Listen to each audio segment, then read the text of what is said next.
Importância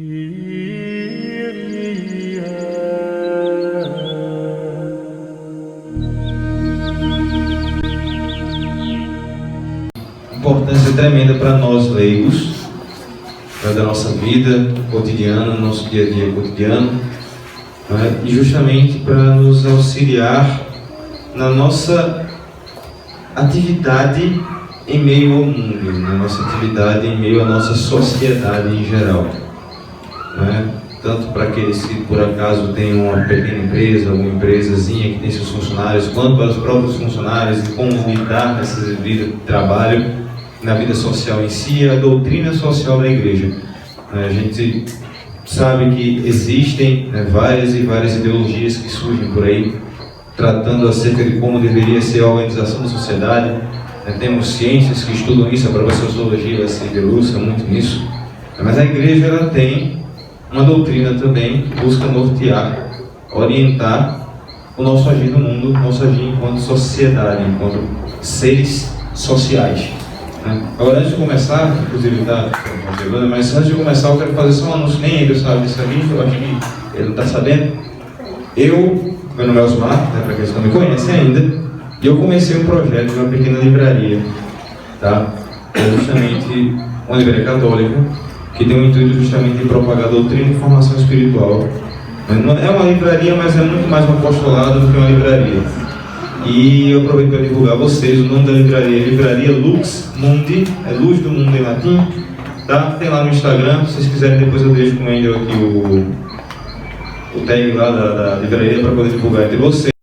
Aí os livros basicamente são alguns livros bastante conhecidos, Tratado da Verdadeira Devoção, Imitação de Cristo, né? Eu trabalho estou tentando entrar em contato com alguns outros locais para conseguir algumas bíblias para serem vendidas, as bíblias sejam boas, né? Trabalho também com alguns livros da Quadrante, livros da Cleofas, são mais esses livros que são mais conhecidos e mais tradicionais, vamos dizer assim, que tratam da doutrina de forma segura, né, porque justamente isso é a minha ideia, né, de trabalhar e divulgar a doutrina da igreja através de fontes seguras. Um dos livros que eu adquiri hoje, que é de uma editora nova, inclusive, que foi de um rapaz que começou também junto comigo, a editora Bonamater, né, depois eu passo também a tag para Endel, né, que é o primeiro livro dele, que é Maria Falando ao Coração das Donzelas. É um livro mais voltado para as mulheres, claro, né? Tá aqui, ele está por R$42. No momento eu estou esperando chegar, a minha máquina ficou presa no correio, vou ter que ir lá buscar a máquinazinha de cartão para poder começar a pagar. No entanto, no começo eu estou recebendo de fato em dinheiro. É um livro de meditações diárias, que justamente a intenção é essa, é Nossa Senhora que fala através dessas meditações ao coração das mulheres, né, para tentar trazer um pouco daquilo que é a espiritualidade mariana para a vida de cada mulher, de cada donzela, né, de cada moça que está por aí no mundo tentando viver uma vida segundo os ditames de Deus, né, os ditames de Cristo. Depois vocês pegam lá, quem quiser, segue no Instagram, dá uma olhadinha, vê quais são os livros que tem lá.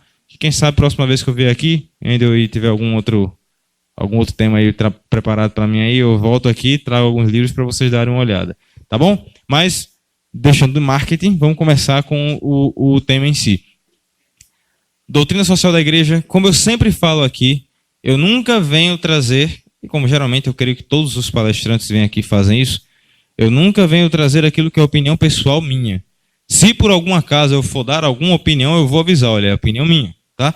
Mas tudo o que eu falo é baseado no magistério da igreja, tá bom? Então, livro principal, básico, de onde eu tirei a boa parte das informações das citações que a gente vai ver aqui, o Catecismo da Igreja Católica, tá? Isso aqui é o básico do básico para a gente começar a entender mais ou menos o que a igreja pensa sobre determinados temas. Tem esse livro aqui também de Carlos Ramalheta, ele era um jornalista que foi inclusive muito perseguido uma época aí dessas, né, que chama Doutrina Social da Igreja, uma introdução. É muito bom esse livro também, ele tem uma linguagem bastante simples e trata também dos temas aqui que a gente vai falar um pouquinho. Tem as encíclicas dos papas, a gente pega Rerum Novarum, que vocês inclusive já tiveram uma palestra sobre ela especificamente aqui, né, que foi a encíclica que deu abertura à doutrina social da igreja. Na época da era industrial, quando começa a Revolução Industrial, surgem algumas ideologias, o liberalismo, o marxismo, eles surgem nesse meio termo e a igreja vem para poder dar a resposta cristã acerca do problema do trabalho humano, que estava acontecendo lá. A gente sabe que os homens estavam sendo explorados, mulheres, crianças sendo colocadas em condições de trabalho precárias e muito difíceis de fato, né? E aí a igreja, com Leão XIII, ele começa, através da encíclica Rerum Novarum, aquilo que vai ser chamado doutrina social da igreja. Quer dizer que antes não existia nada? Sim, a igreja falava sobre isso. Se a gente pegar na Sagrada Escritura, a gente vai ver, né, os próprios apóstolos, né, o Antigo Testamento falando muito sobre a questão da condição do trabalho, da condição do trabalhador, da condição da pessoa humana, né, enquanto ser social, né, e das questões dos problemas entre ricos e pobres, entre a forma de tratar os pobres e como devemos saber julgar as relações sociais que existem no nosso meio. A própria Sagrada Escritura já trata disso. Os padres da igreja falaram muito sobre isso. Santo Tomás de Aquino trata sobre esses temas, mas não era ainda um ramo específico da tradição. Eles falavam em meio às suas pregações, eles tinham lá alguns comentários e algumas reflexões acerca dessas condições, mas não havia uma doutrina sistemática organizada. A partir do século XIX, com Leão XIII, a Rerum Novarum, começa-se, né, esse trabalho da igreja tratar sobre esses assuntos da sociedade de forma sistemática. E aí vem várias encíclicas. A Rerum Novarum é um marco. Você, inclusive, tem algumas encíclicas que são comemorações de 40 anos da Rerum Novarum, 80 anos dela, 70 anos, 100 anos. Inclusive, eu estou com uma delas aqui, que é de João Paulo II, a Centésimos Anos, significa a comemoração dos 100 anos da encíclica, em 1991. Ela foi escrita em 1891. 1991, São João Paulo II escreve essa encíclica, né, relembrando os pontos da Rerum Novarum e atualizando para os tempos em que ele vivia. Aí tem a Gaudium et Spes, que é do Vaticano II, a gente pega, como eu falei, a Quadragésimos Anos, a gente pega Mater et Magistra, né, Laborens Exercens, tem várias e várias e várias encíclicas aí que falam sobre temas do trabalho humano, das relações entre sociedade, entre patrões e empregados, das relações internacionais, de como as pessoas devem promover a paz na Terra. João 23, ele escreve uma encíclica sobre isso. Então aí, da Rerum Novarum é o ponto marco, o marco inicial dessa doutrina se formando de modo sistemático, tá? E aí, só esperando. E então a gente vai começar, como vocês viram. A primeira são 3 formações, não? Foi um conjunto de 3 formações que vocês tiveram. Primeira, Rerum Novarum, falando sobre o início disso. A segunda formação foi com Paulo Dutra, não foi isso? Que veio falar? Paulo Dutra, foi ele, não foi? Esqueci o nome dele. Como foi o nome do palestrante que veio da outra vez? Foi Paulo Brito, perdão, Dutra não, Brito, isso. Paulo Brito, ele veio trazer uma introdução a isso, falando da questão do amor de Deus, do plano de Deus para a humanidade, alguns princípios da doutrina social da igreja, e hoje eu vou entrar em alguns temas específicos acerca da doutrina, tá? E aí são temas, de fato, são as aplicações daquilo que são os princípios. A gente vai falar hoje de algumas aplicações desses princípios acerca da vida em sociedade. Primeira coisa, como eu sempre falo em qualquer formação que eu vou dar, curso de consagração, qualquer coisa que eu vou falar, eu já digo logo, preparem-se, porque eu não estou aqui para falar coisas para agradar. Eu estou aqui para falar a verdade, e a verdade nem sempre agrada, tá? Então, pode ser que entre em choque com algumas convicções que vocês tenham, mas lembrem-se, é a igreja que diz, não sou eu. Tá bom? Então a igreja, e a ideia da igreja, tem uma vez que uma conversa, uma palestra que eu fui dar, né, numa conferência sobre fake news que teve, né, e foi na paróquia da Várzea, e me chamaram justamente para falar de um tema semelhante a esse aqui. É um tema que está dentro disso, que era a questão política, que era perto das eleições, aí, enfim. Eu fui falar sobre isso, aí a outra palestrante, que era uma jornalista, que era católica, mas tinha lá seu pezinho meio laicar, né? Aí ela começou, não, porque quando fala da igreja vai falar de paz, de sociedade, né? É paz para quem? É sempre aquela questão, é aquele relativismo, né, que se coloca. Ela está falando de paz para quem? É paz para os católicos? Aí foi justamente o que a gente levantou. Uma das meninas, inclusive, que é a catequista lá, muito boa, por sinal, ela chegou e falou, não, mas é paz para todo mundo. A igreja, quando fala de paz, ela não fala de paz para um grupo. Ela fala daquilo que ela acredita ser os princípios que vão reger a paz no mundo para todos os seres humanos. Inclusive, João 23, ele fala isso. Na Pacem in Terris, que é justamente uma das encíclicas da doutrina social da igreja, que trata sobre a paz no mundo, ele vai dizer que a paz que nós buscamos não é a paz apenas para os cristãos.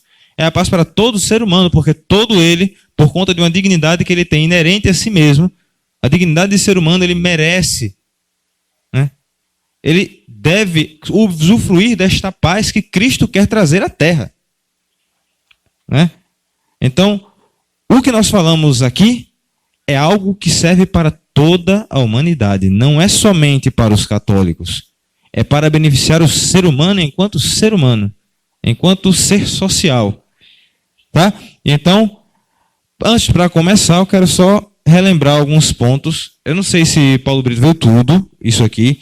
Não sei se, porque algumas vezes eles colocam alguns outros princípios, né, do lado de cá, mas basicamente, isso inclusive Carlos Ramalhete, ele traz esses princípios. Eu acho que ele não falou dos valores. Eu vou tratar um pouquinho desses valores para a gente começar, porque eu vou tocar, vira e mexe, eu vou tocar algum ponto desse aqui. Tá? Primeira coisa, os princípios da DSI, né, como eu disse, em alguns cantos ele pode até colocar alguns outros. Mas, basicamente, esses 5 aqui eles já ajudam, né, a gente a ter uma noção mais ou menos do que é que ela vem tratar. Primeiro princípio, bem comum. O que vem a ser o bem comum? Bem comum é aquele bem que nós buscamos não apenas com interesse próprio, mas nós fazemos o bem buscando que toda a sociedade, que o comum, a comunidade possa ser alvo deste bem. Isso é o que é a meta verdadeira da política, por exemplo. A política deveria tratar do bem comum, porque eles deveriam agir pensando no bem do todo e não apenas no interesse próprio, ou no interesse do partido. Mas acaba acontecendo que eles aprovam ou desaprovam determinadas leis, dependendo de quanto aquilo vai beneficiar ou não a eles. Esse é o grande problema político. Eles não pensam no bem comum, eles pensam no bem próprio, no bem particular. Mas esse aqui é um princípio da doutrina social da igreja que é inegociável.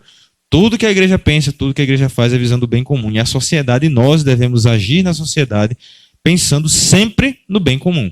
É ele que nós devemos buscar. É o bem de todos os seres humanos. Não apenas o meu, da minha família, ou do meu grupinho. Tá? Segundo ponto, onde é que é mesmo? Aqui. Segundo ponto é a destinação universal dos bens. E aí eu poderia ter completado ali com a propriedade privada. Aí, oxe, mas como é que pode falar em propriedade privada e ao mesmo tempo falar em destinação universal dos bens? São 2 conceitos que a igreja diz que não são contraditórios. E de fato não são. A propriedade privada, em segundo Leão 13, inclusive na Rerum Novarum, a propriedade privada é um direito natural do ser humano. Você vai pegar lá os 10 mandamentos, você pega o 10º mandamento, não cobiçar as coisas alheias. E também o 7º, não roubar. Esses 2 mandamentos aqui, e até mesmo dentro do contexto de como ele foi elaborado naquela época, o 9º também, que fala não cobiçar a mulher do próximo, que ele completa, né? A mulher, a propriedade, o boi e tudo mais. Ele começa a dizer como se fosse toda a propriedade do homem, ela não pode ser cobiçada por outro. Se Deus está dizendo que eu não posso tomar o que é seu, porque ele é seu, que eu não posso cobiçar ou invejar aquilo que você tem, é porque Deus está admitindo que há uma propriedade que é do indivíduo. Então há algo privado, há algo que é meu, que é próprio. Os 10 mandamentos, eles trazem isso, eles são claros. No entanto, isso não significa que o fato de eu ter para mim é para usar apenas para mim. Nós fomos colocados no mundo como administradores da criação. Nós não somos donos dela. Então Deus quer, como aqueles homens que Deus diz que a parábola dos talentos, que o Senhor dá os talentos a cada um deles e pede para que eles vão, cuidem e multipliquem. Os que multiplicam recebem mais. Aquele que escondeu e não fez nada é tomado até mesmo o que ele tem. Então, o que acontece lá é justamente isso. Deus, ele dá algo, é seu, mas só que eu quero que você cuide, multiplique e me devolva. É para voltar para mim. Uma hora isso volta para mim. E então os bens que são dados para nós por Deus não são bens que devem ser utilizados apenas benefício próprio. Veja, um princípio não pode contrariar o outro. Bem comum. Eu preciso usar o que eu tenho e que me foi dado para auxiliar a sociedade como todo a crescer e evoluir. Então aquilo que me é dado deve ser usado pelo bem do próximo também. Eu não posso guardar somente para mim. Por isso é meu, mas é meu para que eu ajude. É meu para que eu use para o bem de todos aqueles que estão em volta. Em primeiro lugar, pela minha família, que são os mais próximos, mas também por todos aqueles dentro das minhas possibilidades, é claro. Eu também não posso fazer o que está além de mim. Né? Terceiro princípio, subsidiariedade. Esse aqui, o que é um subsídio? É basicamente ser subsidiado, subsidiar alguém, ou franquia também, acho que a gente conhece mais pelo nome de franquia. Né? Eu tenho aqui uma coisa que é minha, mas eu quero que alguém me ajude a fazer isso crescer ou a cuidar disso. Então o que é que eu faço? Eu dou a outra pessoa o direito de ajudar a mim a realizar esse meu projeto. O que é uma franquia em loja, por exemplo? Quem tem loja, quem conhece mais ou menos dessa história, sabe o que é uma franquia. Por exemplo, existe a Cacau Show, né? Que ela é uma empresa e ela não abre filiais por ela própria. Ela faz o quê? Ela abre a franquia. Uma pessoa, ela vai lá, ela quer trabalhar com Cacau Show. Então ela pede o direito, a Cacau Show dá ela o direito de franquia, essa pessoa vai começar a trabalhar com a marca Cacau Show. Né? Então essa pessoa está recebendo a franquia, está recebendo o subsídio da Cacau Show para poder trabalhar com essa marca. A marca não é dela, é do outro, mas recebeu o direito de fazer isso. O princípio, isso aqui é basicamente os Correios, ele também trabalha com franquias, né? Nós encontramos várias franquias do Correio por aí, que o Correio dá o direito a um terceiro de trabalhar com a marca dele. Aí ele tem que trabalhar de acordo. E aí, uma coisa que é importantíssima a gente lembrar disso aqui, que vai ser aplicado na nossa vida: aquele que recebe a franquia deve seguir as regras de quem doou, de quem deu. Então, é o cara que dá a franquia que diz como é que ele tem que organizar o negócio. Ele não pode fazer tudo do jeito que ele quer, ele tem que seguir a regra de quem cedeu a ele a marca. Mesma coisa na vida social. E aí a gente vai falar da família, o primeiro ponto, eu vou tratar mais disso, mas o que é que acontece? Subsídio, ou o princípio da subsidiariedade ou da franquia, é o princípio que diz em que eu, enquanto indivíduo, ou eu, enquanto família, eu que devo tratar das coisas relacionadas à minha vida. No entanto, como eu sozinho muitas vezes não consigo realizar tudo o que é necessário para a minha subsistência, eu dou a outra pessoa, abro espaço para que outro maior do que eu possa entrar no meu espaço e me ajudar a organizar aquilo que é meu. Isso a gente pode tratar a família. Por exemplo, a questão da cuidado dos filhos. De quem é a obrigação primeira da educação dos filhos? Os pais. No entanto, como os pais muitas vezes não têm condições de sozinhos educar os filhos, eles dão esse direito à escola. E a escola vai receber aquela criança e ajudar os pais a dar instrução a esta criança. Mas a escola não deve ditar as regras. Quem diz como o filho tem que ser educado são os pais. E a escola, se ela não segue o que os pais querem, os pais tiram e procuram outra que vai de acordo com o que eles querem. O problema é que hoje está sendo invertido isso. O Estado quer dizer como os pais devem educar seus filhos, mas quem é a realidade mais próxima dos filhos e reconhece quais são os verdadeiros problemas daquela criança? É quem está mais perto dela. O Estado está distante. Então ele simplesmente recebe dos pais o direito. Olha, eu preciso da tua ajuda. Então eu vou te dar o meu filho para tu educar. Agora tem que ser do jeito que eu estou pedindo. Porque eu sou o primeiro na educação. Então o pai dá o subsídio. E aí, em contrapartida, vem a solidariedade, que é o outro princípio. Enquanto eu dou o subsídio ao Estado, ou à escola, ou a algum grupo maior do que eu, geralmente a gente começa pelos mais próximos, e quanto mais se afasta, menos poder é que ele tem. Né? Então eu primeiro sou aquele que mais tem poder sobre meus filhos, aí eu dou uma escola, a escola que é uma realidade tá um pouco mais próxima de mim, ela tem poder sobre a criança, mas menos, porque o poder maior é do pai. E aí depois o Estado ele vai entrar também com o auxílio à escola, só que ele já está mais distante da realidade primeira. Então ele tem menos poder ainda de tratar com aquilo, ele tem que obedecer àquele que em primeiro lugar cedeu o direito a ele de fazer o que ele está fazendo. Então, é assim que vai funcionando. Então, à medida que eu subsidio, aquela instância maior que está recebendo o meu filho para poder educá-lo de acordo com a minha solicitação, ele vai ser solidário. É o princípio da solidariedade. Ele vai ajudar, sendo solidário àquela situação, vai ajudar aquela criatura, aquele ser, aquela instituição menor do que ele a fazer aquilo que ele precisa fazer.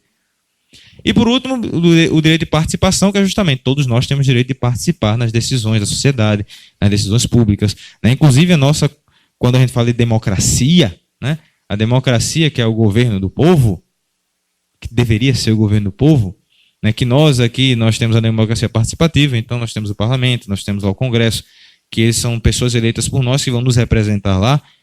Né? Vem aquele velho jargão, não lembro agora se é Thomas Hobbes que fala, ou se é Rousseau, que ele vai dizer, né, que o poder emana do povo, todo poder emana do povo, é Montesquieu. Não estou lembrado agora quem é que fala isso. Mas a gente sabe que é justamente o princípio democrático diz que nós deveríamos participar das decisões políticas, diz que nós deveríamos participar da vida pública. E nós temos esse direito, isso é um princípio da Será justamente por conta disso que eu falei antes aqui. Se o Estado ele tem que ouvir aquela instância menor que deu a ele o direito de ajudar na criação dos filhos, então os pais deveriam ter uma participação muito maior justamente dizendo como ele quer que os filhos sejam educados. Deveria haver essa participação. Só que muitas vezes, por interesses políticos, por interesses partidários, eles querem excluir a sociedade e dizer como nós devemos fazer. A gente vai falar um pouquinho mais sobre isso lá na frente.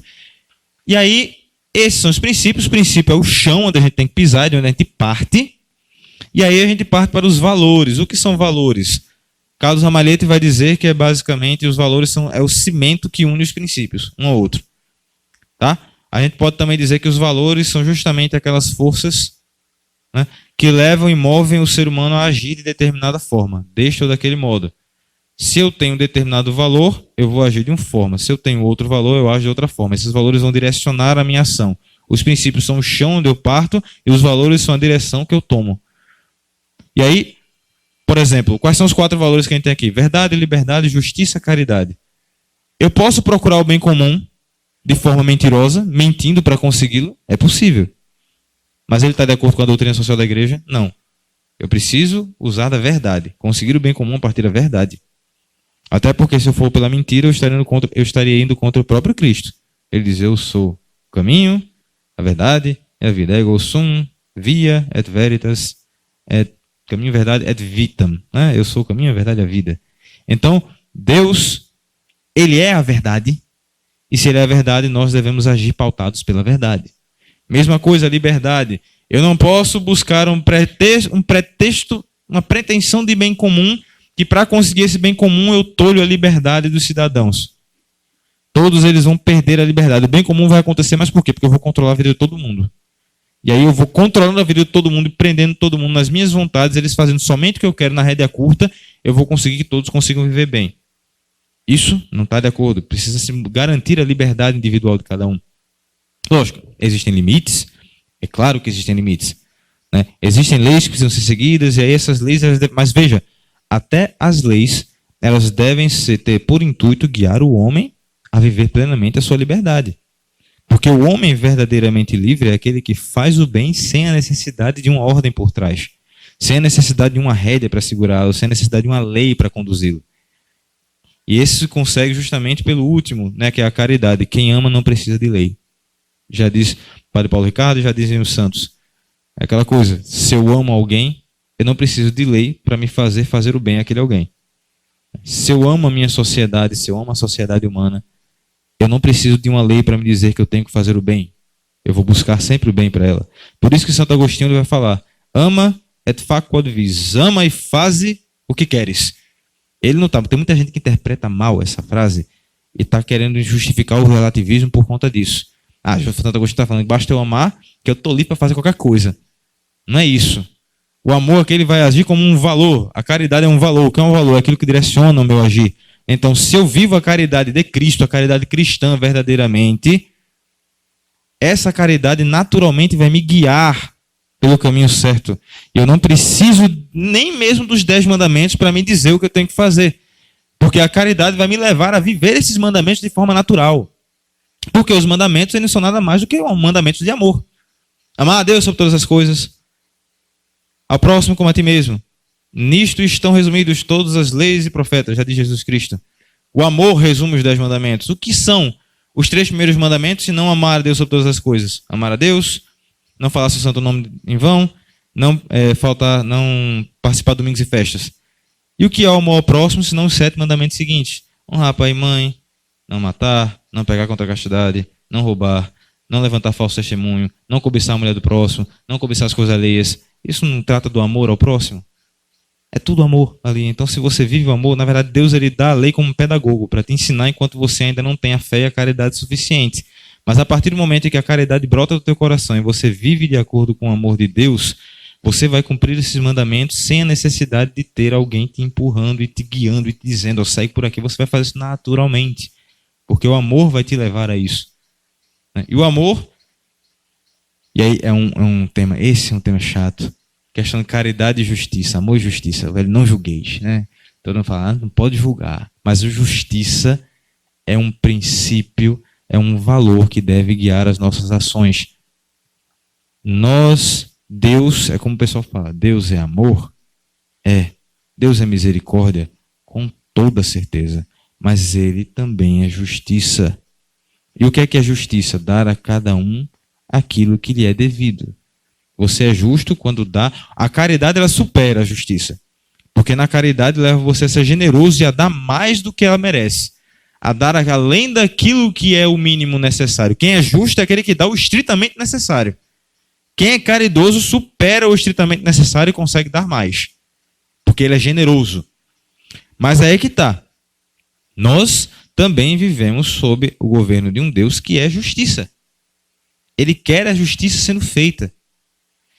E óbvio, como todo mundo diz, nós vivemos o tempo da misericórdia. Nós estamos vivendo aquele momento em que Deus ele dá a possibilidade de nos arrependermos, de nos converter o nosso coração, como diz lá no início do Evangelho de São Marcos, né? Agora o reino de Deus está próximo. Convertei-vos e crede no Evangelho. Esse é o tempo de conversão. É o tempo da misericórdia. Mas quando você sair deste mundo e for para a frente de Deus, para que lá você deve prestar contas do que você fez, começará o tempo da justiça. E aí você vai receber de acordo com o que você tiver feito. Se você praticou o bem, se você viveu as bem-aventuranças, se você de fato foi uma pessoa que viveu o amor de Deus, você será julgado pelo amor. Mas se você foi uma pessoa que não viveu de acordo com a misericórdia, que não viveu de acordo com o amor de Deus, você será julgado com a justiça de Deus. A ira divina, ela é pesada. Tudo bem, aí vai dizer, mas Deus não condena ninguém, a gente mesmo se condena. Isso é fato, mas a gente faz isso acontece porque Deus permite. Deus ele quer dar a cada um segundo lhe compete. Se eu pratico bem, eu continuarei vivendo este bem, porque eu estarei unido ao amor para sempre. Se eu pratico mal, quando eu sair desta vida para outra, eu continuarei a caminhar longe de Deus, longe do bem. E a justiça será feita. E a justiça ela foi cumprida em Cristo. Cristo cumpriu, ele recebeu em si essa justiça para que nós pudéssemos gozar da misericórdia. Porque a justiça divina, aquilo que aconteceu com Cristo na cruz era para acontecer conosco. Mas o que é que ele fez? Ele mesmo veio ao mundo e recebeu sobre ele toda a ira de Deus para que nós recebêssemos o amor. A justiça foi cumprida. Essa é a questão, a justiça foi feita. Só que não sobre nós, foi sobre Cristo. Ele suportou essa justiça para que nós recebêssemos a caridade. Mas nós continuamos vivendo de acordo com a lei do mais forte.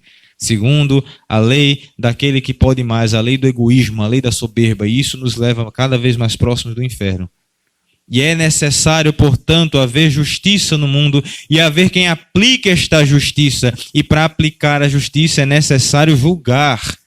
É necessário dizer o que é certo e o que é errado. É necessário apontar os caminhos falhos. É necessário apontar aquilo que a pessoa está fazendo que não está conforme a vontade de Deus. Porque somente fazendo isso é que a pessoa vai saber que está errado e vai mudar de vida. É o próprio Cristo que fala, lá em Mateus 18, ele vai dizer sobre a questão da correção fraterna. O que é a correção fraterna se não eu emitir um juízo sobre aquilo que o meu irmão está fazendo e avisar a ele que ele está errado? O que é que ele fala na correção fraterna? Se o teu irmão erra, chama ele e conversa com ele dizendo que ele está fazendo errado. Se ele se converter, ganhaste o teu irmão. Caso ele não faça, chama mais 2 ou 3 pessoas para servirem de testemunha para poder conversar com ele. Se ainda assim ele não quiser, chama a igreja. E aí fala o bispo, as autoridades da igreja, para que essa igreja possa exortá-lo acerca do bem e do mal, acerca do que ele está fazendo. Caso não, então entrega ele a Deus dará. Ele vai viver a vida dele, ele vai ter que colher o que ele plantou. Mas a grande questão é essa. Jesus Cristo nos diz, olhem para os seus irmãos e apontem para ele os erros que eles estão cometendo, porque só assim ele vai se converter. Agora, uma coisa não pode contrariar a outra. Eu tenho que ser justo, mas a justiça ela tem que ser mostrada com amor. Eu não posso chegar e dar um tapa na cara da pessoa e arruinar, destruir ela porque ela fez uma coisa errada. Se eu vou corrigir alguém, é como dizer, a caridade é a correção fraterna, é a correção entre irmãos. Se eu corrijo alguém, essa correção tem que ser com amor. A caridade tem que andar junto com a verdade. Elas não podem se separar. Caridade e verdade andam juntas. Por isso que são 4 valores e os 4 valores eles têm que andar juntos. Verdade, liberdade, justiça, caridade. E esses valores, eles dão o cimento que une os princípios da nossa doutrina social. Então, tudo que eu vou falar a partir de agora tem que estar baseado nisso aqui. Nada pode ser feito fora dessa realidade. Existem também algumas outras ideias que norteiam isso, eu vou falando um pouquinho depois. O Papa Francisco ele levantou esses pontos, que são pontos bastante importantes também a gente tem em mente, mas aí aos pouquinhos a gente vai falando um pouco, tá? Sobre isso. Primeiro ponto que a gente vai tratar, família, né? Um dos primeiros pontos que é muito caro a doutrina social, porque justamente, como diz o título aqui, ela é a célula vital da sociedade. O princípio de toda a sociedade está na família, minha gente. A sociedade, os próprios filósofos antigos já falavam isso. Você pega Aristóteles, por exemplo, quando ele vai falar da ética, quando ele vai falar dessa política, ele vai dizer que primeiro, o indivíduo é anterior a tudo, porque o indivíduo, toda a sociedade é composta de indivíduos, né, basicamente, mas a célula principal da sociedade é a família, porque ela é lógica e realmente anterior ao Estado. Anterior a qualquer outra instituição. Não pode haver escola, não pode haver igreja, não pode haver Estado, não pode haver governo, se não há família. São as famílias. A primeira igreja é a família. É o primeiro local de catequese das crianças. A primeira escola é a família. A primeira noção de obediência é a família. Toda pessoa ela nasce em uma família e é a partir da família que ela faz parte das outras coisas. Então a nossa sociedade, aqui falando, acho que eu falei anterior à própria igreja, de fato é porque a igreja ela passou a existir depois que já existia a sociedade, né? O povo existia antes, só depois que Cristo veio e fundou a igreja. Haviam sinais da igreja, haviam sinais no povo de Deus. Mas a família ela já existia. A primeira sociedade instituída por Deus foi a família. Ele criou Adão. Adão estava sem ninguém. Estava lá sozinho, andando pelo paraíso, cheio de bicho. Aí ele olhou para o lado e está sozinho. Deus olhou, não é bom que o homem esteja só. Eu vou dar a ele uma mulher. Adormeceu, tirou uma costela. Vocês devem isso a gente, ver essa costelinha que está faltando aqui. Então ele abriu. A costela botou, fez a mulher, Eva. Em hebraico, Isha, né? São palavras próximas para dizer que nascem da mesma fonte, do mesmo ser. Então, ele cria o homem, cria a mulher e diz, crescei e multiplicai. Institui a família. Depois Jesus Cristo eleva isso ao status de sacramento. E aí ele dá uma graça especial a essa instituição. Mas a primeira sociedade que existiu no mundo, na história da humanidade, a primeira sociedade instituída por Deus foi a família. Não foi outra. Não foi Estado. Não foi escola. E por mais que possa soar até absurdo, mas não foi a igreja também. Havia ali um princípio, um germe, uma semente da igreja que ainda iria amadurecer. Mas a própria família veio antes até mesmo da igreja. Tanto que na educação dos filhos, o próprio Papa Francisco ele fala que a educação dos filhos, a igreja ela vem auxílio também, mas ela não substitui o papel da família. A igreja não substitui, ela não pode, nem a igreja pode substituir o papel da família na educação das crianças. Quanto mais a escola, quanto mais o Estado. A família é a célula principal, até porque é na família que aquela criança vai ser educada na fé em primeiro lugar. Não é o padre que vai... O padre educa indiretamente, porque ele educa os membros da família e a família transmite aquilo para os filhos. O magistério faz dessa forma, ele forma os pais, e os pais, quando têm filhos, aquilo que eles receberam do magistério da igreja, eles transmitem para a criança. Mas o primeiro lugar onde nós somos educados na fé deve ser na família. E por isso a família ela tem que ser sólida na vivência dos valores cristãos. Não é? E aí a gente vem. Rerum Novarum, vocês já estudaram sobre ela, mas ela vai dizer alguns trechos, né, algumas partes dela, vai dizer o seguinte: a sociedade doméstica tem sobre a sociedade civil uma prioridade lógica e real, de que participam necessariamente os seus direitos e os seus deveres. Veja, no âmbito social, no âmbito da salvação, a igreja ela tem uma importância maior do que a família. A gente tem que colocar isso bem claro aqui, porque a salvação de Deus ela é dada por meio da igreja às famílias. Então, em relação à doutrina da salvação, a igreja ela é anterior, ela tem uma importância maior. Porque um pai por si só e uma mãe por si só não salvam ninguém. Quem salva é Cristo pela igreja. E por ela, porque Cristo age no mundo sempre por meio da igreja. Tá? Isso aqui é um tema de eclesiologia, não vai entrar aqui, mas, de toda forma, qualquer pessoa que foi salva, católica ou não, se foi salva, foi porque a igreja de algum modo alcançou aquela pessoa. Não se salva fora da igreja. Não há salvação fora dela. Esse é um ponto na nossa doutrina que é um ponto basilar. Tá bom? Então, na doutrina da salvação, a igreja é mais importante. Mas quando estamos falando da vida social, da sociedade civil, que a igreja ela está inserida na sociedade, ela é uma instituição social, de algum modo, porque ela está, em certo aspecto, trabalha e insere-se na sociedade para poder trabalhar e atuar na sociedade em prol de estabelecer o reino de Deus na vida das pessoas. Em relação à sociedade civil, a sociedade doméstica tem sobre a sociedade civil uma prioridade lógica e real, de que participam necessariamente os seus direitos e os seus deveres. Renovaram, número 6. A família é a primeira forma de sociedade. A igreja é uma sociedade? É, mas a família é anterior à igreja. Em questões sociais, ela está anteriormente à igreja. É a primeira sociedade que qualquer ser humano participa. Ah, mas aqueles que foram abandonados pela mãe assim que nasceu, de algum modo nasceu na família. E se estão vivos ainda é porque alguma família acolheu essa pessoa. Então, de algum modo, a família é a célula base. Não tem como. Todo ser humano tem que participar primeiro de uma família para poder participar. Tem que sair. Ele sai de uma família, seja lá como for. De forma correta, ou de forma desgraçada, ou de forma errada, mas sai do seio familiar. Homem e mulher se unem para nascer uma criança. Eu até hoje não vi criança nascer de árvore. Então, é na família. Tá? Isso é uma lei natural. Se por acaso a ciência vier algum dia conseguir criar um útero externo à mãe, ou então fazer criança brotar de árvore para poder facilitar o nascimento e diminuir o sofrimento da mulher, no final das contas isso é algo antinatural, isso é algo artificial, porque naturalmente a natureza diz que a criança e os filhos nascem no seio familiar, de homem e mulher. Tem que ter um gameta masculino e um gameta feminino que tem que se juntar para poder no útero criar essa criança, desenvolver e sair. Sem isso não funciona. Sem isso não existe. Tá? Isso é a natureza que diz.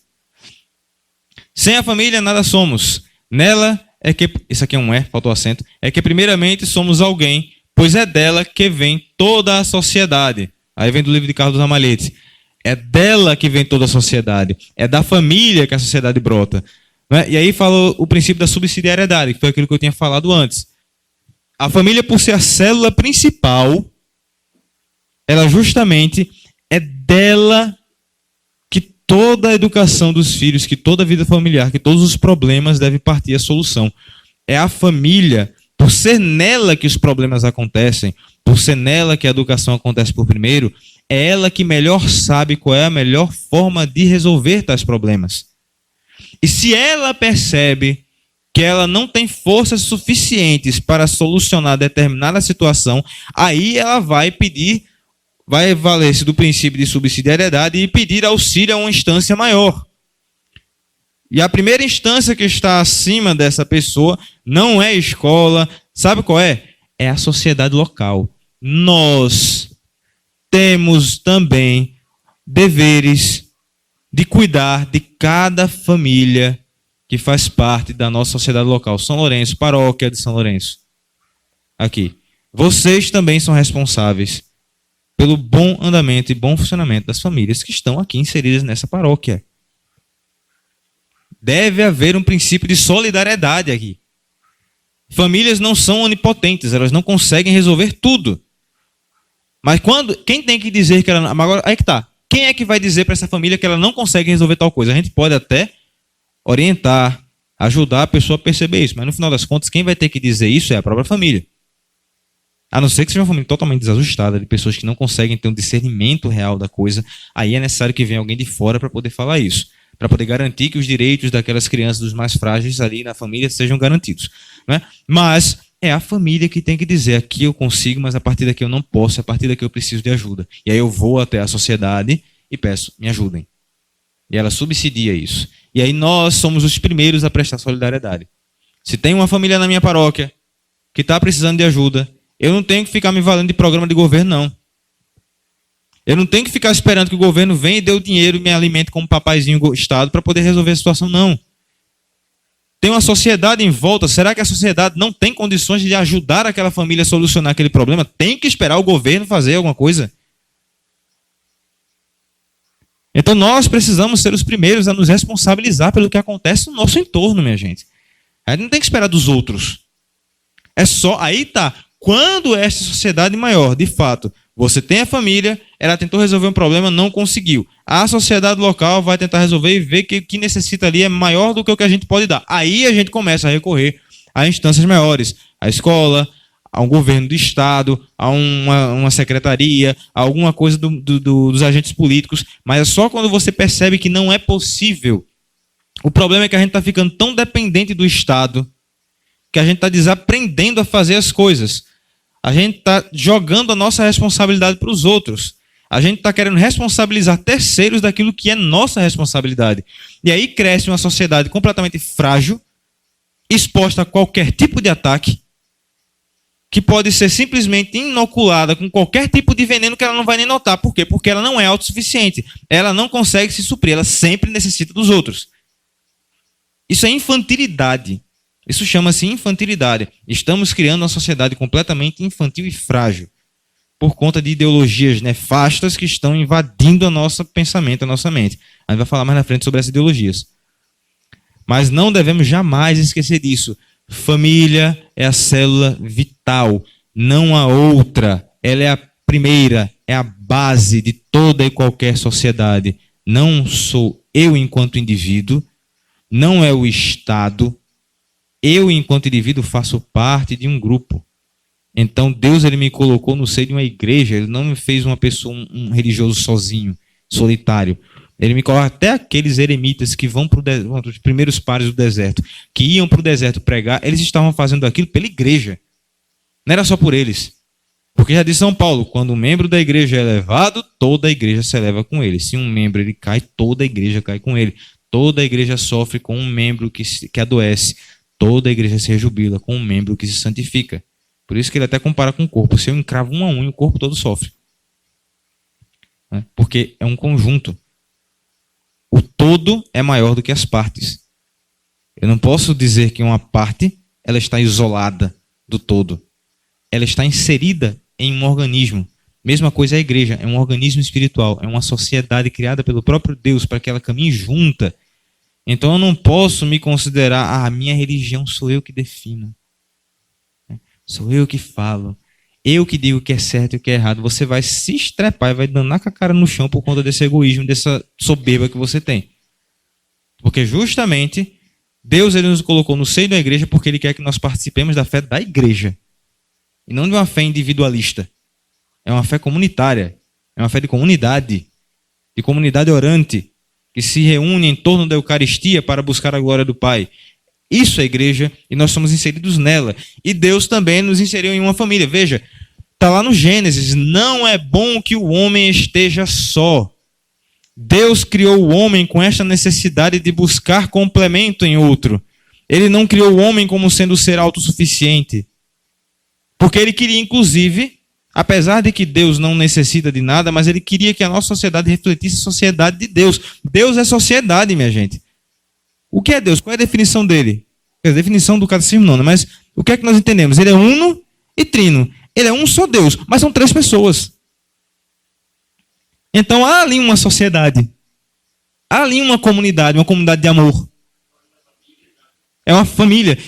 Scott Hahn ele trata inclusive isso. Deus é família.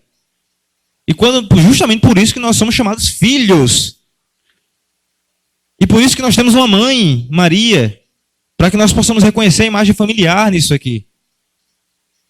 Então veja, Deus não criou o homem para viver sozinho. Ele criou o homem com uma necessidade inerente de se socializar com outros. Por isso que não é bom que o homem esteja só.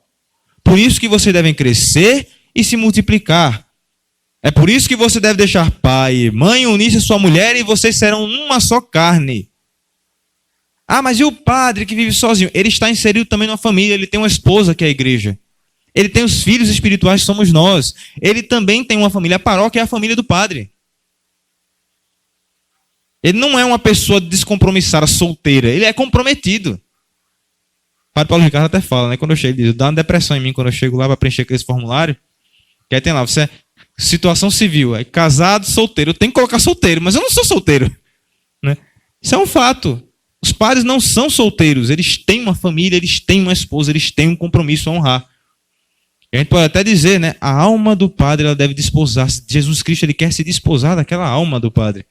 Então há também a união esponsal da alma do sacerdote com Cristo Rei.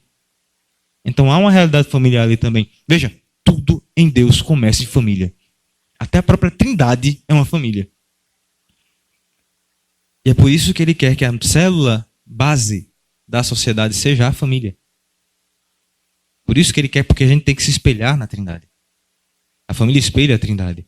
O pai se doa de amor ao filho e o ama com uma caridade paternal. O filho, recebendo este amor, devolve este amor desde toda a eternidade ao pai, num amor completamente filial, de abertura.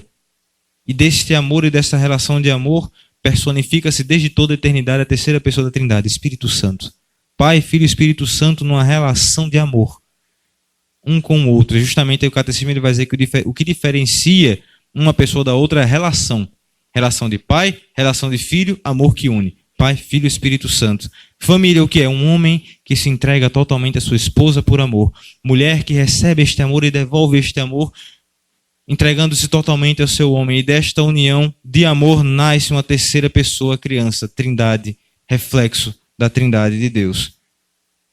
Nós precisamos entender que família, e por isso que tem tanto ataque à família hoje em dia, minha gente. Se vocês forem ver qual é a principal célula da sociedade que essas pessoas que querem causar a revolução atacam, é a família.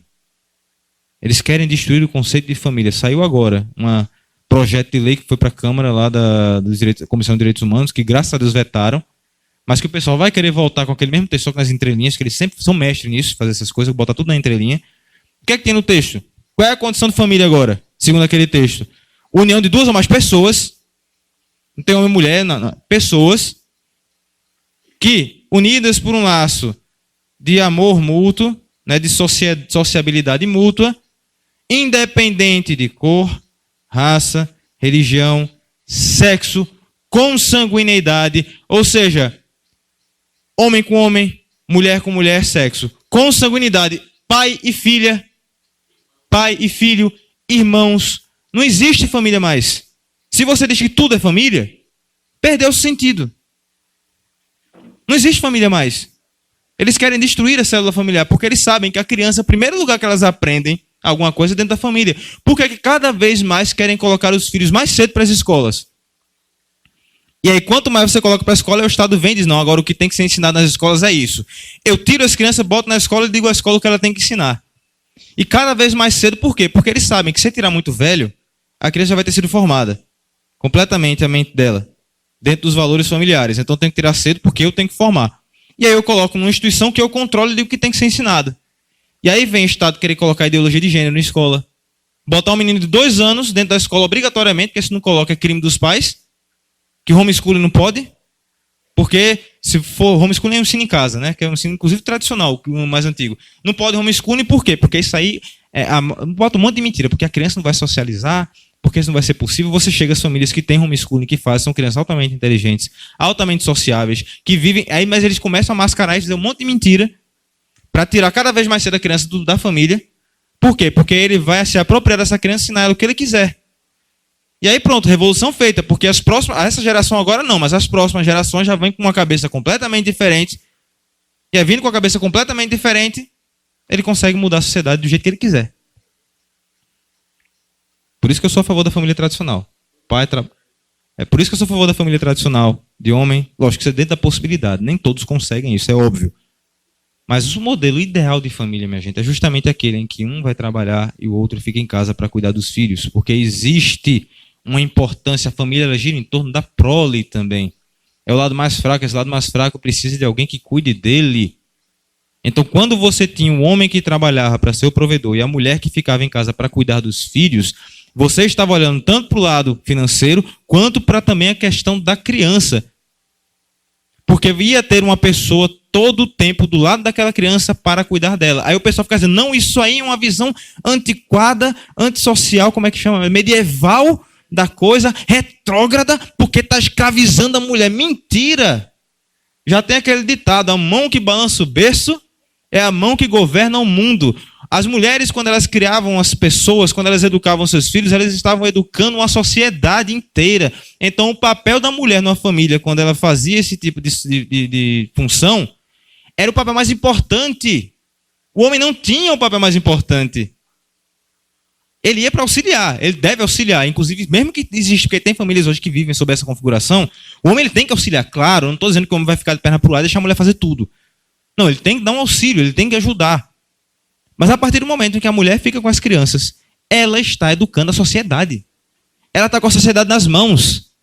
E é por isso que o povo, o Estado, esses governos quis tirar as crianças das mãos das mães.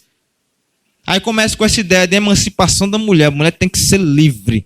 Ela sempre foi, mas tem que ser livre. Então você tem que ter independência financeira. E começa a colocar o financeiro diante da vida. Porque agora o mais importante é ter dinheiro e não ter filhos. Aí as famílias começam a diminuir. Diminuindo hoje em dia, nem sequer tem família que nem filho quer ter. Aí começa a descobrir a vontade de Deus. Começa a encontrar aquilo que Deus pediu. Faz um escarcéu danado, aí as crianças começam, as que existem, que são poucas agora, começam a ficar na mão do próprio Estado para que ele cuide como ele quiser daquela criança. E aí acontece que o quê? A gente tem um monte. E o que aí eu pergunto, esse tipo de sociedade está dando certo? Eu sou professor. Eu ensino para criança de 2º a 5º ano e adolescente de 9º ano. Se você olhar, eu olho para aquelas crianças de 2º ano, lembro do meu tempo. Eu não fazia o barulho e a bagunça que essas crianças de hoje fazem, porque elas estão sem limites. Justamente porque elas não estão recebendo os limites que deveriam receber. E aí eu pergunto, essa sociedade de fato deu certo? Ela está dando certo? Eu, sinceramente, estou vendo que ela está se destruindo. Agora, por quê? Porque tirou a família do seu seio, onde ela deve ser educada, e jogou nas mãos de terceiros. Quando você faz isso, você não pode mais dizer, e não pode mais, não tem mais moral nenhuma, para dizer o que é que aquela criança vai ser ensinada. Porque se está nas mãos de terceiros, é o terceiro que vai ter autoridade para dizer, não você mais. Agora, lógico, a nossa sociedade, muitas vezes as famílias não têm condições de ficar a mãe em casa e o homem trabalhar. Então, tudo bem, não há problema da mulher trabalhar para poder complementar a renda e tal. Mas tendo essa possibilidade, tendo essas condições, por que não? Por que não? Né? E aí a gente segue. Próximo ponto. E aí, uma coisa provém da outra, né? A gente vai falar do trabalho humano agora. E isso também é um pouco espinhoso, porque tem uns temas ideológicos aí por trás, né, que falam do trabalho. Inclusive, hoje em dia, na nossa sociedade, né, impera-se muito a ideia, né, do paternalismo, da luta de classes, tudo mais. A gente vai falar um pouquinho sobre isso aqui. Mas o trabalho humano, tirando de novo aqui, um trecho da Mater et Magistra e outro da Rerum Novarum. O trabalho deve ser considerado em teoria e na prática, não mercadoria, mas um modo de expressão direta da pessoa humana. Não é uma mercadoria de troca. O problema do liberalismo, o grande problema do liberalismo é justamente esse.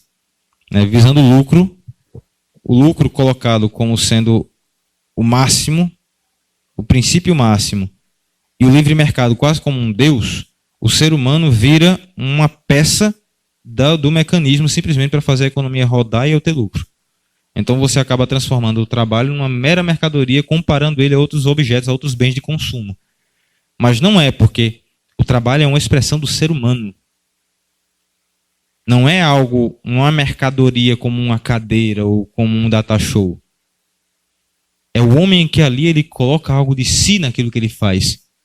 E então ele se expressa, ele transforma o mundo e faz do mundo um reflexo daquilo que ele tem dentro dele. O trabalho é um meio de transformação e de prolongamento da obra da criação. Deus fez a criação e deu ao homem o papel e a função de cultivar essa criação, ou seja, de continuar o trabalho que ele começou.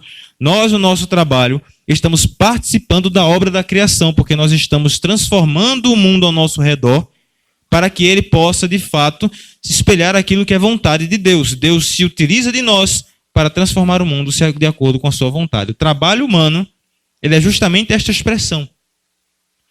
E aí a Rerum Novarum vai dizer, não é justo nem humano exigir do homem tanto trabalho a ponto de fazer, pelo excesso de fadiga, embrutecer o espírito e enfraquecer o corpo. Está lá na Rerum Novarum, número 25.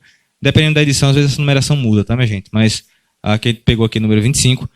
Que justamente o trabalho, qual foi o grande problema da era industrial, né, da Revolução Industrial? Homens, mulheres, crianças eram colocados, né, sob regimes de trabalho muito pesados, horas prolongadíssimas de trabalho, não recebiam o justo salário, recebiam pouco somente para sobreviver. E nisso ele acabava se embrutecendo, acabava que o espírito dele se embrutecia, o corpo desfalecia muito mais rápido. Então o homem ele trabalhava sob condições subhumanas. Exatamente, eram jornadas imensas. Não tinha nada, direito zero. Por quê? Porque o que visava, o importante era receber lucro, então tem que produzir. Então para produzir tem que trabalhar o máximo que puder. Então bota o povo para trabalhar, problema, se está cansado, se não está, tem que trabalhar porque eu quero produzir e ganhar meu dinheiro. Né? Então você acabava, foi o que aconteceu. Foi justamente a explosão liberal, né, que aconteceu no mundo, do capitalismo selvagem, que a gente chama, que justamente ela fez do homem uma peça de um mecanismo. Tá? E aí era justamente essa, a Renovaram aqui, ela também critica muito pesadamente o marxismo. Muito. Porque na mesma época ele surge. Tá? Mas a questão é que ele também ele não vai... porque eu estou criticando, porque a gente tem muito essa ideia bipolar, né? É o que a gente chama, pode dizer, a dinâmica do pêndulo, ou então a língua bífida, né, da cobra, né, que ela tem ela começa única, mas ela se divide em duas partes. O que é a dinâmica do pêndulo? O homem ele não consegue parar naquilo que é equilíbrio, ele tende sempre entre dois extremos. Então eu estou no marxismo, sou um marxista, socialista, comunista, e aí no final das contas eu começo a perceber que isso é errado. Opa, marxismo não presta. Então o que eu vou fazer? Eu vou ir contra o marxismo. Então para onde eu vou? Para o outro extremo. Mas o que é que São Tomás ele fala da virtude? A virtude está no equilíbrio, no meio termo.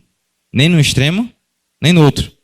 Aí a gente sai do marxismo, pula para um liberalismo extremo. A gente fica sempre correndo entre os dois extremos e nunca consegue se firmar num lugar de equilíbrio. Né? Mas aí Leão XIII ele vem mostrar esse equilíbrio. Ele critica o marxismo? Critica, mas ele também fala da economia liberal da época, dizendo que ela também não está certa. E aí ele vai dizer, veja, a doutrina social da igreja, ela não é a igreja se metendo e dizendo e querendo misturar Estado e religião, como era antigamente, não sei o quê. Não. Ela não está aqui para governar, mas ela lança princípios para que as pessoas, conhecendo esses princípios, busquem governar a sociedade civil de forma justa, de modo a seguir os preceitos evangélicos e fazer da cidade humana um reflexo da cidade de Deus. Então a igreja ela dá os princípios e o homem trabalha para que esses princípios sejam aplicados, seja qual for o regime. Monarquia, porque o pessoal fala, a monarquia é coisa do passado. Não, monarquia é uma possibilidade de regime, sim. É possível haver uma monarquia justa? É. Né? Mas é necessário que seja monarquia? Não necessariamente.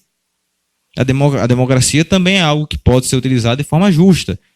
Mas a questão é que o governo, para ele ser justo, ele precisa seguir estes princípios. Eu, particularmente, acho que é mais fácil uma monarquia com um rei justo conseguir fazer toda a sociedade andar do que uma democracia que confia em todos os seres humanos, cada um com a cabeça diferente, para governar tudo de acordo com um consenso.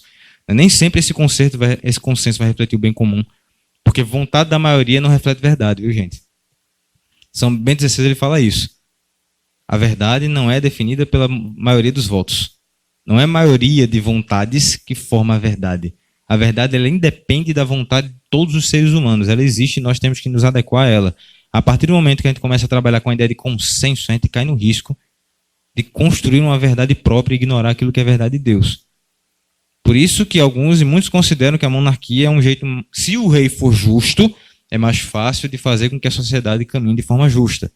Mas é claro que a democracia não é algo a ser desprezado. Pode-se haver uma democracia justa? É possível também. Eu acho mais difícil. Ninguém pode ser que alguém discorde de mim. Tudo bem, ninguém está sendo herege por isso. Mas eu acho mais difícil. Até pelo que a gente vê acontecendo na nossa democracia hoje em dia. Que a gente não vê nada de bem comum acontecendo. Mas, enfim, volto para cá. E a gente tem aqui, como eu falei, o prolongamento da criação, que eu já expliquei. E aí vem, o trabalho pode ser um meio de santificação e uma animação das realidades terrestres no Espírito de Cristo. Trabalho, veja, eu estava até dando aula sobre isso lá para meus alunos, sobre o que é o trabalho humano. Né? Eu falei um pouquinho sobre a ideia cristã do trabalho. Cristo, ele veio ao mundo e fez-se operário. Ele trabalhou. Ele exerceu uma profissão. Então ele dignificou a realidade do trabalho. Já era uma realidade digna porque foi o próprio Deus que mandou o homem cultivar o jardim. Então ele dá um trabalho ao homem. E Jesus Cristo, ele deu um aspecto ainda superior, porque depois do pecado mortal, a fadiga do trabalho tornou-se um martírio para o homem. Mas aí Jesus Cristo veio mostrar que até mesmo essa fadiga, esse cansaço é meio de santificação. Ele trabalhou, então se nós somos imitadores de Cristo, nós devemos também empenhar no nosso trabalho para fazer tudo da melhor forma possível. Assim como Cristo o fez. Porque eu não consigo imaginar Cristo sendo desleixado no trabalho dele. E se ele não foi, eu não posso ser.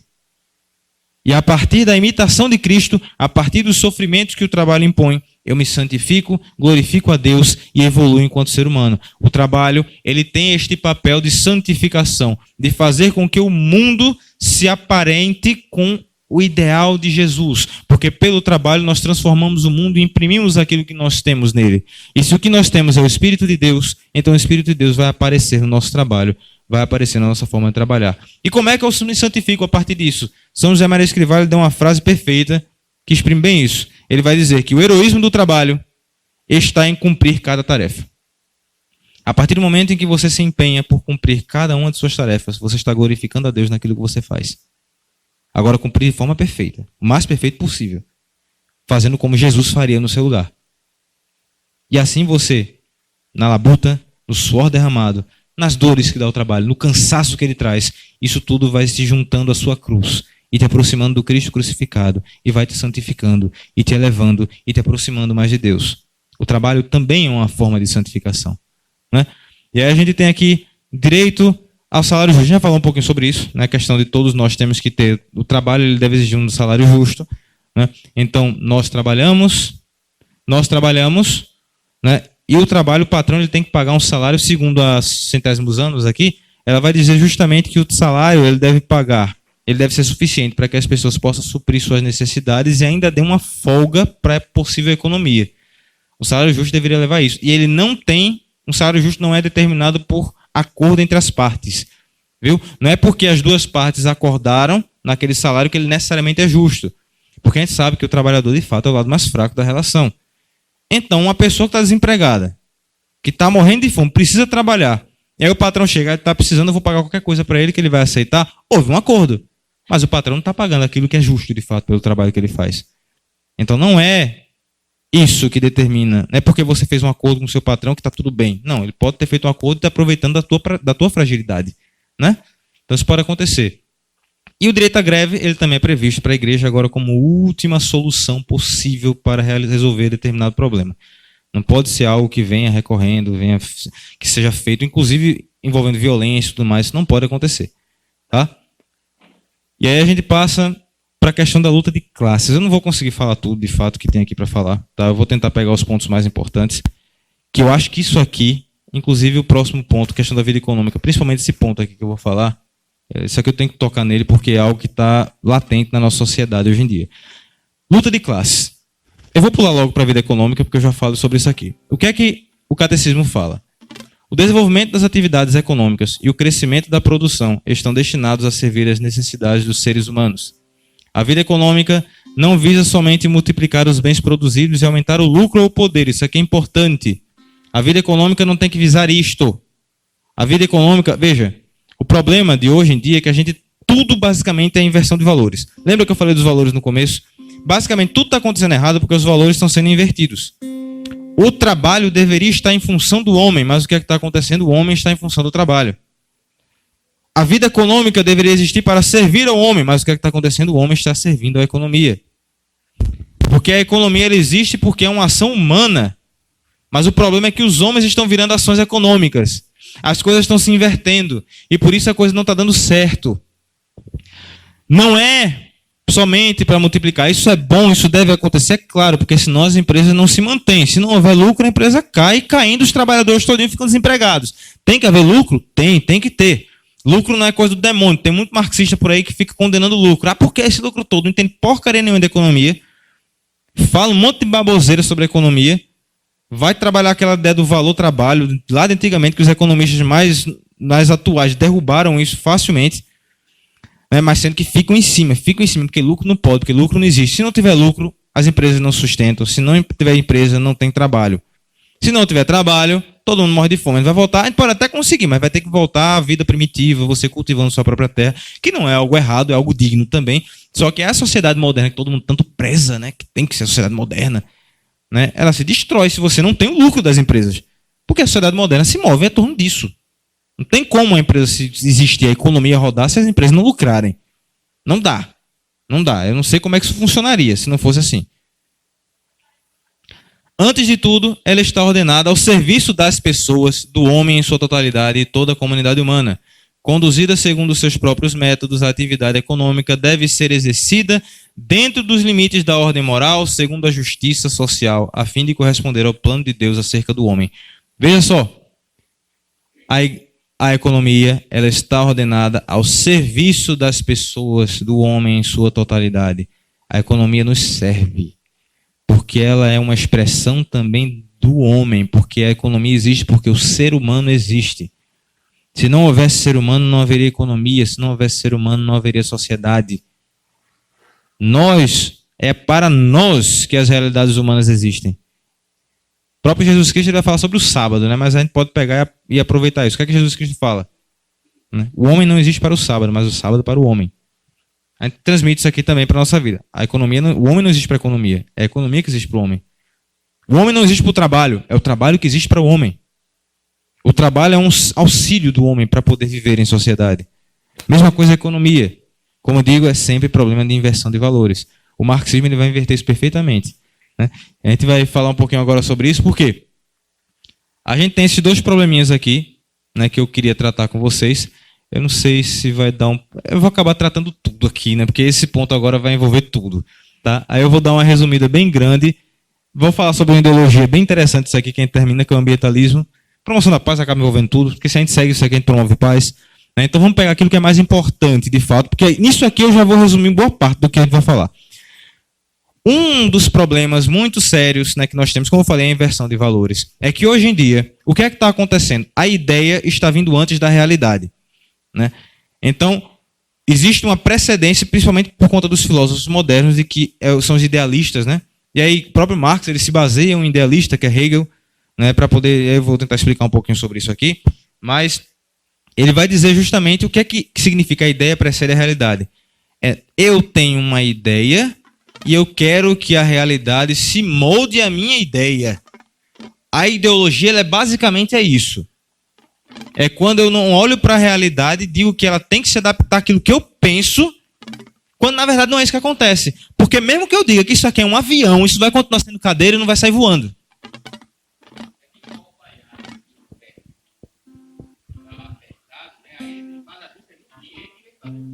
Exatamente.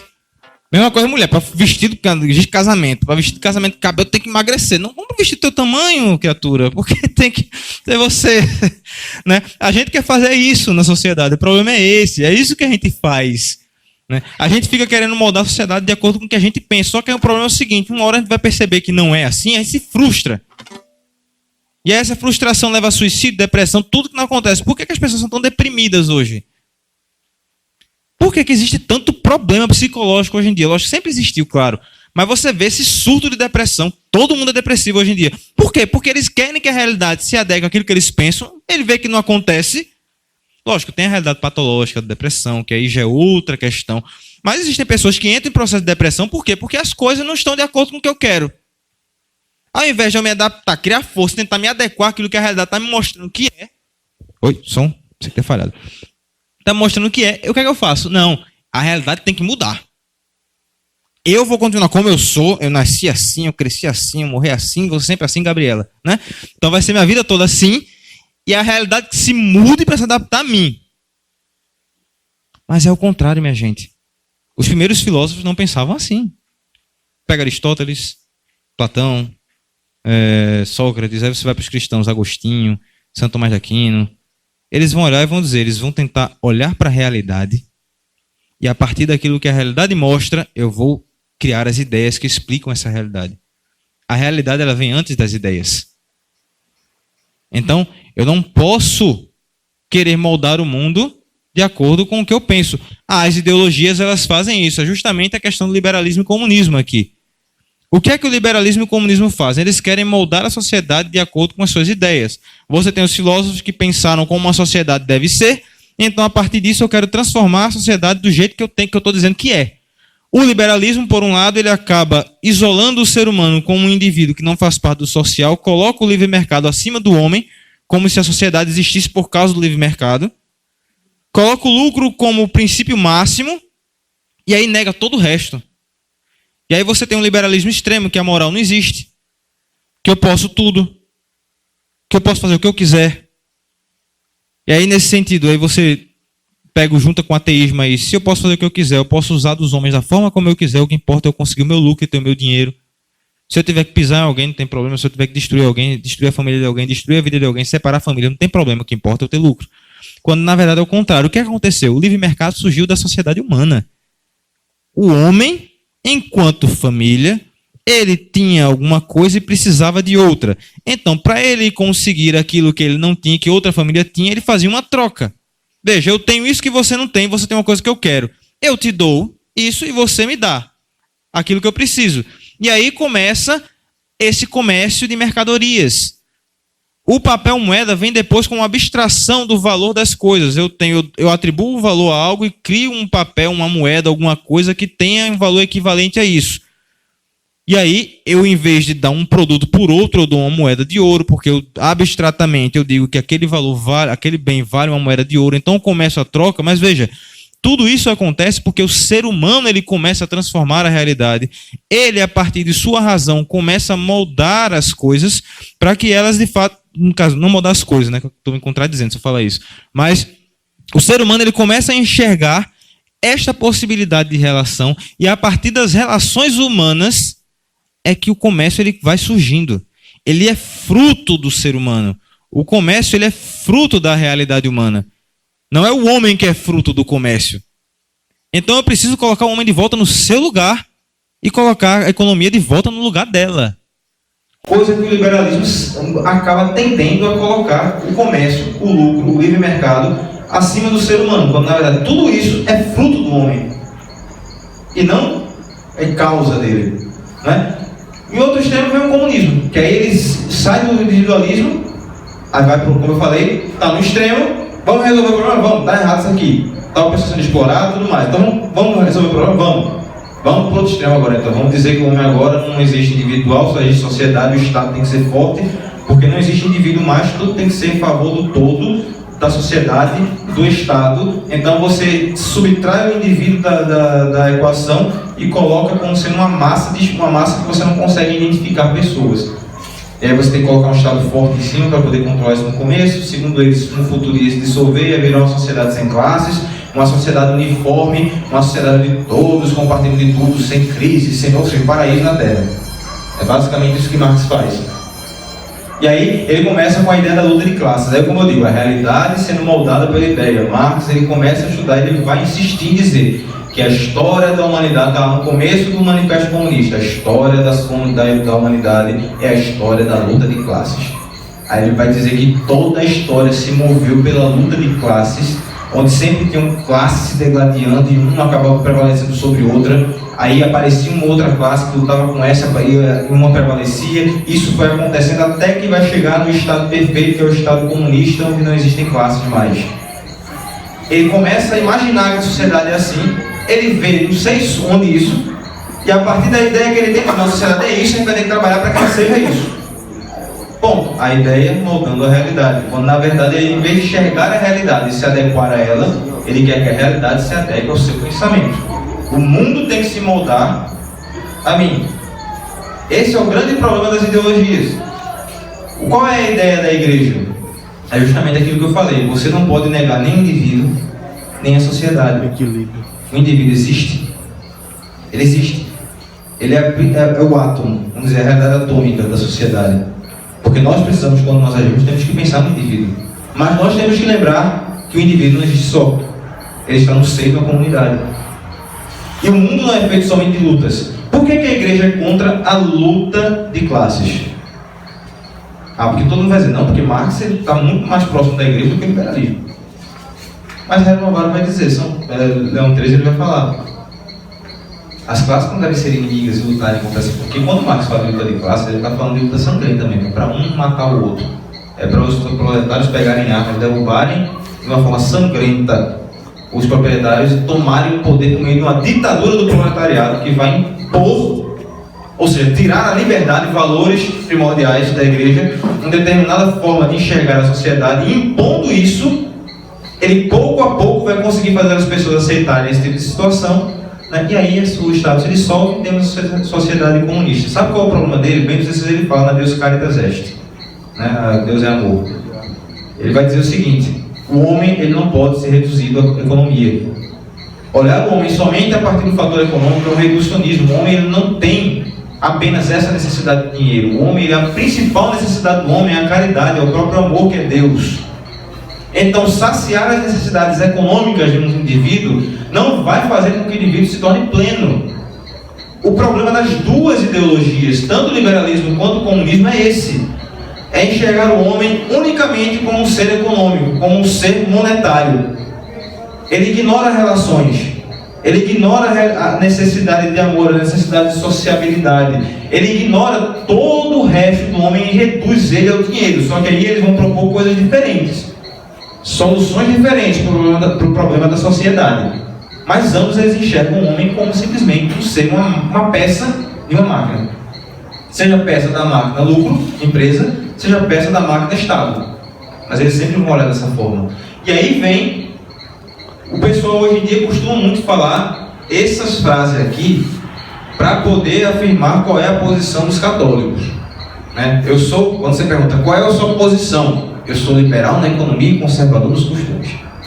Essa é a ideia do conservadorismo. Só que tem um probleminha nessa frase, que é um problema que às vezes o pessoal não nota. Dependendo de como a pessoa interpreta, tudo bem, pode até aceitar isso aí. Mas quando você bota, eu sou liberal na economia, conservador nos costumes, você está colocando um rompimento aqui. Economia é uma coisa, costume é outra, os dois não se misturam. Aí o que acontece aqui?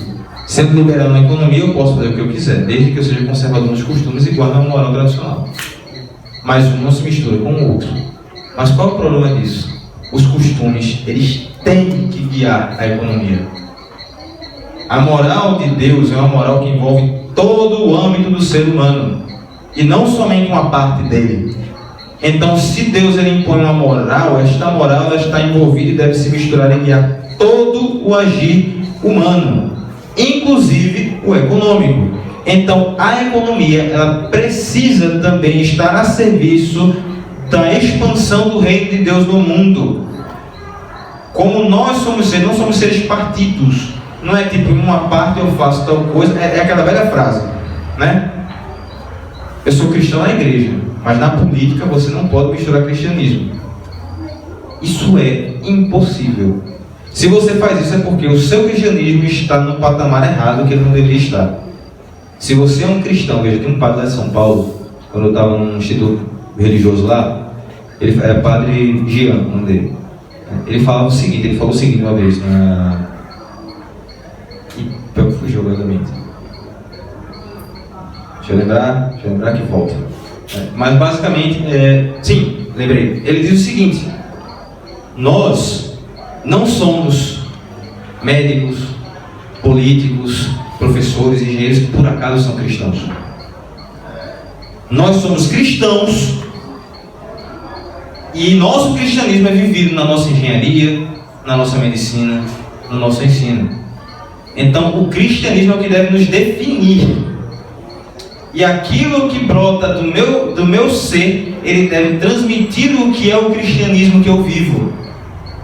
Se eu coloco a política no patamar que o meu cristianismo não toca, o que está acontecendo é que eu estou colocando algo acima daquilo que é o valor cristão. Porque na política o cristianismo não pode se envolver. Mas minha gente, eu sou cristão. Então aonde eu for, eu serei cristão. E não importa toda a minha opinião que eu for dar em questões políticas, eu vou dar baseado nos valores que me formaram. Não tem como eu separar as coisas. Se você separa, é porque existem valores maiores e mais importantes para você do que os valores cristãos. Ponto final.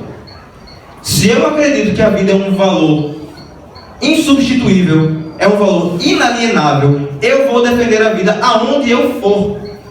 Da cadeira da presidência ao chão do mendigo.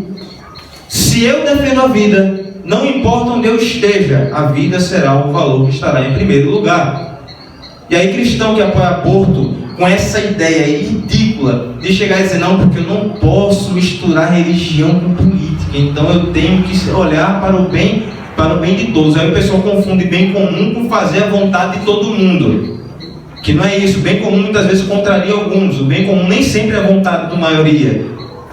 Sempre vai ter gente que não vai concordar com o bem comum, mas sendo que a questão do bem comum é a mesma coisa que a criança. Se a criança vai, coloca a tomada, pega um garfo e vai danar na tomada, tua mãe vai dar um tapa na mão dele para ele soltar. Mas mas deixa ele fazer, porque isso é livre. Deixa ele colocar, mas só um choquezinho, não vai acontecer nada. Aí você acaba prejudicando. Não, o que a gente tem que fazer com a criança? Você não pode fazer. Se ela vai, castiga. Se ela vai dar um tapa, vai chegar uma hora que ela vai entender, não vai fazer mais. Quando for lá na frente, ela vai entender o porquê. Agora ela não entende. Então por isso não tem mais que ficar explicando, meu filho, você não pode fazer isso não, porque eletricidade, metal é um material condutor de eletricidade. Se você colocar lá, vai gerar uma descarga elétrica, vai tocar na sua mão, você vai desregular todo o seu corpo, porque o seu corpo também tem eletricidade. Aí vai, o que é isso que está falando? Eu deixei, não pode. Mas por quê? Porque eu não pode, porque eu estou dizendo que não pode. Ponto. Com o tempo ele vai entender o porquê. E ele vai agradecer a você porque naquele tempo você disse que ele não podia. Assim é que funciona também a nossa sociedade. Eu não posso ficar nesse negócio de eu faço o que eu quero. Eu faço como eu quiser. Porque aí você vai acabar se destruindo e não vai saber. Então há esta necessidade. A gente precisa entender que bem comum não é fazer o que eu quero, é fazer o que eu preciso. Não é fazer o que a sociedade quer, é fazer o que a sociedade precisa. A política ela deve se guiar por isso. E fazer o que a sociedade precisa significa também guiar a economia de acordo com valores que façam com que o homem se manifeste e se expresse por meio da economia. Então os meus valores cristãos, eles devem ditar também o rumo de como eu penso a economia. Os meus valores cristãos devem ditar o rumo como eu penso a política. Os meus valores cristãos devem ditar o mundo como eu penso as relações internacionais. Tudo isso deve guiar a minha forma de pensar. Eu não posso separar as coisas. Agora, se a pessoa entende que o conservador dos costumes significa também influenciar na economia de algum modo, tudo bem, você pode até falar isso. Mas é perigosa essa frase. Ela tem um perigozinho ali no fundo que acaba levando a interpretações erradas, dependendo de como você olha. Porque vai entender que na economia vale tudo, né? Exatamente. E não é assim. Um cristão não pode pensar assim. Um cristão, a primeira coisa que ele tem que pensar, economia envolve trabalho envolve pessoas. Se são pessoas, são filhos de Deus. Então eu tenho que tratá-las como filhos de Deus. Eu não posso tratá-las como peça de uma máquina. Eu tenho que olhar para elas, enxergar a dignidade delas e dar a elas um trabalho que a dignifique e não a inferiorize, e não destrua. Primeira coisa, porque o trabalho está envolvido na economia. Não tem como ter economia sem ter trabalho. Então quando você pensa, sou liberal na economia, vale tudo, eu posso fazer qualquer coisa. Tudo para conseguir tudo. Desde que eu não pegue, eu não sei ser caixa. Aí basta os seguir os 10 mandamentos que eu posso fazer o que eu quiser na economia. Não é assim que funciona. Os 10 mandamentos, eles guiam também a minha forma de tratar a economia, porque tratando a economia eu trato com pessoas, e tratando com as pessoas eu estou tentando realizar a vontade de Deus na vida delas. Então tudo está ligado, não pode separar as coisas.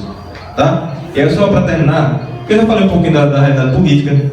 Também a forma que os mais ricos, por que existem diferenças no mundo? Né? Os mais ricos, eles devem ajudar os mais pobres. Lembra aqueles que têm propriedade privada, destinação universal dos bens. Eu tenho meu bem, se eu tenho que ajudar com eles que não têm.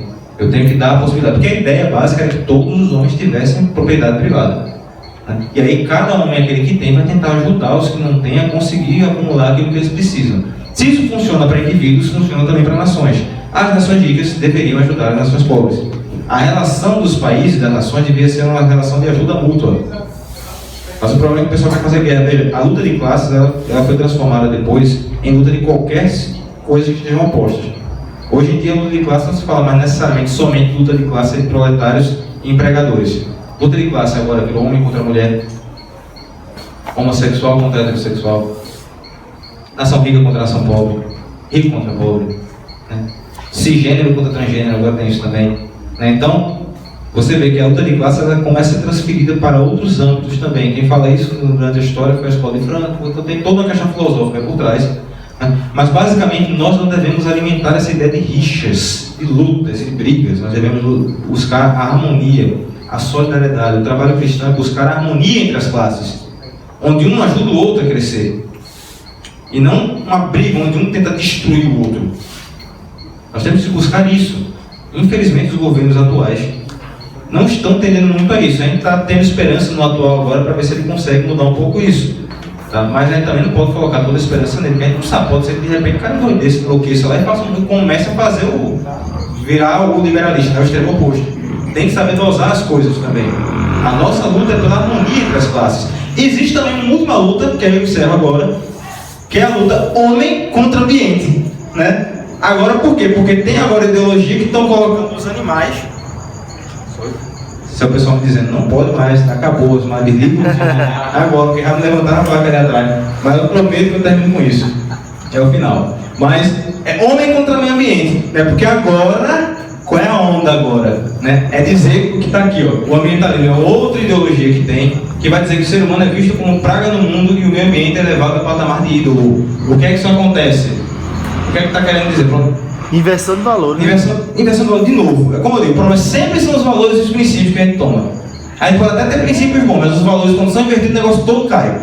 Veja, o homem foi criado por Deus como coroa da criação. Você tem lá o Salmo 8. Ó Senhor, nosso Deus, como é grande vosso nome por todo o universo. Vendo a luz, contemplando estes céus que plasmastes e formastes com dedo de artistas, vendo a luz e as estrelas brilhantes, perguntamos, Senhor, que é o homem para dele assim vos lembrardes e o tratardes com tanto carinho? Pouco abaixo de Deus o fizestes, coroando de glória e esplendor. Vós lhe destes poder sobre tudo, vossas obras aos pés lhe pusestes. Os cordeiros, os bois, os rebanhos, ele vai e bota todos os animais aqui, de todas as obras foram colocadas aos pés do homem. É isso que a Sagrada Escritura nos fala. Deus coloca o homem no centro do jardim, é o único ser criado à imagem e semelhança dele. Único, não há outro, é o ser humano, é o único que é a imagem e semelhança de Deus. Foi colocado no jardim para que ele cultivasse o jardim e prolongasse o trabalho da criação. E o que é que o pessoal está fazendo hoje em dia agora? É dizendo que não, o homem tem até uma doutrina que é tão ridícula quando eu vi isso pela primeira vez. É Peter Singer, o nome do cara que criou isso. É o especismo. O que é o especismo? Esse negócio de dizer que o homem é superior aos outros animais, isso é um racismo contra as espécies. Porque na verdade as espécies, você dizendo que a sua espécie é melhor que as outras, você está sendo preconceituoso. Porque o que é que te faz melhor que os outros? O que é que te faz melhor que o grama que eu piso? Evolução. Também, racionalmente ele explica isso, né? Mas o pessoal até Nietzsche ele tenta destruir isso, inclusive, né? Ele vai dizer que a razão é simplesmente uma forma que o homem criou de conseguir sobreviver num lugar onde todos os outros animais são mais fortes que ele. Aí ele cria a razão para poder sobreviver no meio, mas é só um detalhe, não é nada demais, não é? Aí veja, até a razão, não precisa de Deus, até a razão diz, porque Aristóteles falava isso, ele não acreditava no Deus cristão, ele já colocava o ser humano como superior ao resto. E aí Cristo simplesmente vem sacralizar a coisa. Mas aí estão agora colocando o ser humano no mesmo patamar, e às vezes até abaixo dos animais. O que é o veganismo, por exemplo? Que eu não posso matar animal, eu não posso comer nada que tenha a ver, que tenha sido tratado por... porque tem um vegetarianismo e um veganismo, são diferentes. O veganismo é nada que qualquer animal tenha participado pode ser consumido por mim. Se a pasta de dente que eu uso utilizou um hamster para fazer teste, eu não uso, porque eu sou contra. Isso é colocar o ser humano no mesmo patamar dos animais. Teve gente uma vez que veio defender o aborto, eu juro por Deus, ele veio defender o aborto, quando eu estava falando que a vida era importante, ele veio defender, e você come galinha? Oi? Você não mata o ovo dela? Então como é que você pode falar de aborto se você come animais? Uma comparação bastante. É porque de fato você vale o mesmo que uma égua, né? Eu posso chamar sua mãe de galinha tranquilo, né? Não tem problema nenhum. A muriçoca chegar e não mata não. Então, veja que ponto a gente está chegando. A Amazônia pega. Veja que ponto nós estamos chegando. Vamos levantar para terminar aqui, porque isso é uma situação que a gente precisa realmente entregar a Deus nas mãos dele. Nós somos promotores da paz, minha gente. Promover a paz, bem-aventurados os que promovem a paz, porque serão chamados filhos de Deus. Promover a paz exige reconhecer quem é o homem, o que ele é na história. A gente não pode promover a paz colocando o homem num lugar onde não é o dele, rebaixando o homem a mero animal irracional que está aí o que querem fazer conosco. Veja a nossa sociedade como está. Veja a nossa sociedade como está. Nós estamos voltando ao estado animalesco. Estamos abrindo mão daquilo que é próprio da nossa imagem e semelhança de Deus e nos parecendo de fato com animais. Quando dizemos que os animais são iguais a nós não estamos elevando os animais a um patamar superior. Estamos diminuindo quem nós somos. O movimento do mundo hoje em dia é diminuir quem é o ser humano. É diminuir o que é a criação de Deus. Eu não estou dizendo com isso que a gente pode destruir o meio ambiente. Nós devemos cultivar e cuidar dele, utilizá-lo dentro da necessidade do homem para preservar a vida humana. Mas temos que entender: o ser humano tem um valor. Ele foi criado por Deus. Ele é filho de Deus, imagem e semelhança do Criador. Ele não é qualquer coisa. Ele não é igual aos outros. Ele foi feito um pouco abaixo de Deus.